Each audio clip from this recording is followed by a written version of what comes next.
আসসালামু আলাইকুম। আয়ান কুকিং স্টুডিওতে আপনাদের সবাইকে স্বাগত জানাচ্ছি খুবই মজার একটা রেসিপি দেখার জন্য।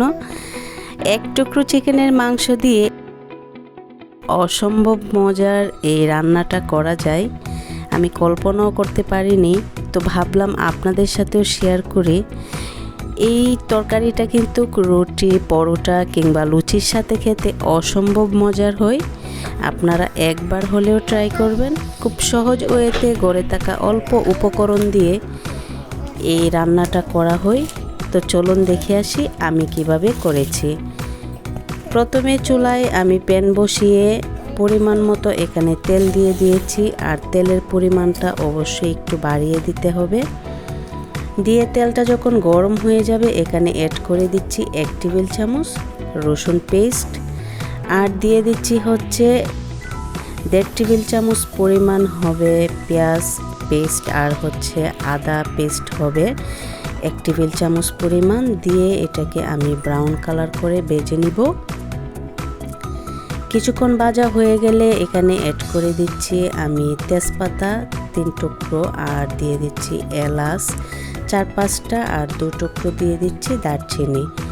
মরিচের গুঁড়া দিয়ে দিচ্ছি এখানে 3 টেবিল চামচ পরিমাণ, যেহেতু আলুর পরিমাণটা একটু বেশি। দিয়ে এখন 10 থেকে 15 সেকেন্ডের মতো নেড়ে আমি সাথে সাথে পানি অ্যাড করে দিচ্ছি যেন মশলাটা পুড়ে না যায়।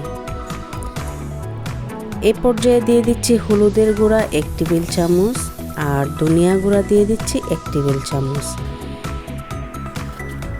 দিয়ে এখন স্বাদ মতো দিয়ে দিচ্ছি লবণ। দিয়ে আমি এখানে অ্যাড করে দিচ্ছি একটা টমেটো কুচি করে। এখন খুব ভালোভাবে নেড়ে ছেড়ে মশলাটাকে খুব ভালোভাবে কষিয়ে নিতে হবে। রান্নার ক্ষেত্রে কিন্তু মশলাটা খুব ভালোভাবে কষালে তরকারির টেস্টও কিন্তু খুবই ভালো আসে। তো দেখতেই পাচ্ছেন মশলাটা কিন্তু খুব ভালোভাবে কষানো হয়ে গেছে। উপরে যখন তেলটা বেশি উঠবে আর মশলা খুব ভালোভাবে কষানো হয়ে গেলে কিন্তু মশলার কালারটাও চেঞ্জ হয়ে আসবে। এই পর্যায়ে আমি কিউব করে কেটে রাখা আলুগুলো দিয়ে দিচ্ছি, আর দিয়ে দিচ্ছি এখানে চিকেন। দেখতেই পাচ্ছেন চিকেন থেকে আলুর পরিমাণটা কিন্তু বেশি, এটাই হচ্ছে মেইন উপকরণ। আর এখন দিয়ে খুব ভালোভাবে নেড়ে চেড়ে আমি একসাথে মিক্স করে নিচ্ছি।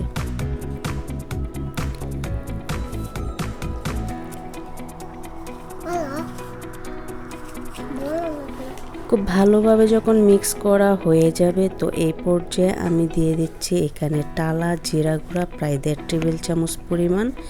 সব মশলা কিন্তু আমার দেওয়া শেষ, আর এখানে কিন্তু আমি এখন পানি অ্যাড করব না, কিছুটা পানি এটা থেকে ছেড়ে দিবে। আর এখন ঢাকনা দিয়ে রান্না করব কিছুক্ষণ।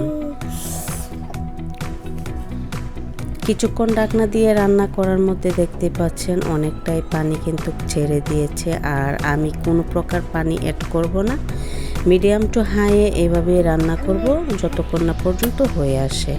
তো এই পর্যায়ে কিন্তু আলুটা আর মাংসটা খুব ভালোভাবে হয়ে গেছে। আমি চুলার জালটা একদম লো করে দিয়েছি যেন এখন ভাজা ভাজা হয়ে যায়। আর এই পর্যায়ে কিন্তু ঢাকনা দিতে হবে না, কিছুক্ষণ এভাবেই রেখে দিব।